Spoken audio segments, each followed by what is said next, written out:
નમસ્તે મિત્રો, સ્વાગત છે સંગીતા કી સોચ ચેનલમાં। તો આજના વિડીયોમાં વાત કરીશું એક આશ્રમની। તો આશ્રમમાં હવન થઈ રહ્યો હતો, એટલે કે યજ્ઞ થઈ રહ્યો હતો। તો તેના માટે લાકડાની જરૂર હતી।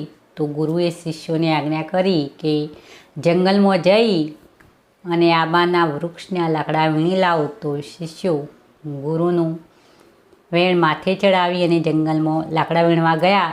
એ સમયે એક શિષ્યની નજર એક હાથી પર પડી અને હાથી આવતો આવતો રસ્તામાં તોફાન મચાવી રહ્યો હતો। એ જોઈ અને આ શિષ્યએ બીજા સાથીદારોને વાકેફ કર્યા કે હાથી આવી રહ્યો છે, તો રસ્તા પરથી દૂર હટી જવું।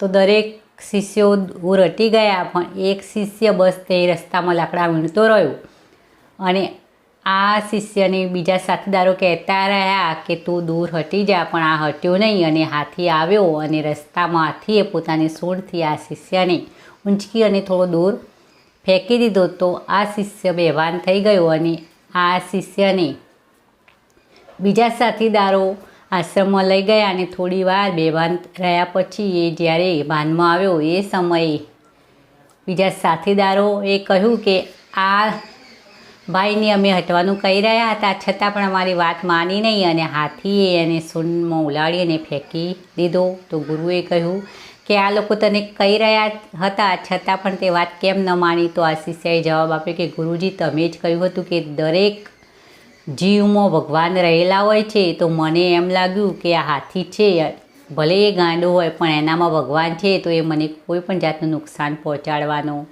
નહીં। જો હું રસ્તામાં હોઈશ તો એ મારા પાસેથી ચાલ્યો જશે, પણ મને કંઈ નુકસાન કરવાનું નહીં। આ વિચારી અને હું હટ્યો નહીં। તો ગુરુજીએ કહ્યું કે હા, મેં કહ્યું હતું કે દરેક જીવમાં ભગવાન હોય છે। તો જે લોકો તમને કહી રહ્યા હતા કે દૂર હટી જા, દૂર હટી જા, તો એ જીવમાં શું ભગવાન નહોતા?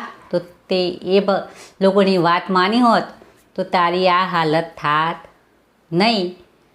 તો આ વાર્તા ઉપરથી આપણને એ શીખ મળે કે ઘણીવાર આપણે એક જ વાતને પકડીને બેસી રહેતા હોય છે કે તમે આવું કહ્યું હતું, પણ એ કહેવાનો બીજો કોઈ અર્થ થતો હોય તો ઘણીવાર આપણે જાતે પણ વિચારી અને આપણા મગજથી કામ લેવું જોઈએ કે હાલના સમયે આપણા માટે શું યોગ્ય ગણાય। એક જ વાતને પકડીને બેસી રહેવું યોગ્ય ગણાય નહીં કે તમે આમ જ કહ્યું હતું।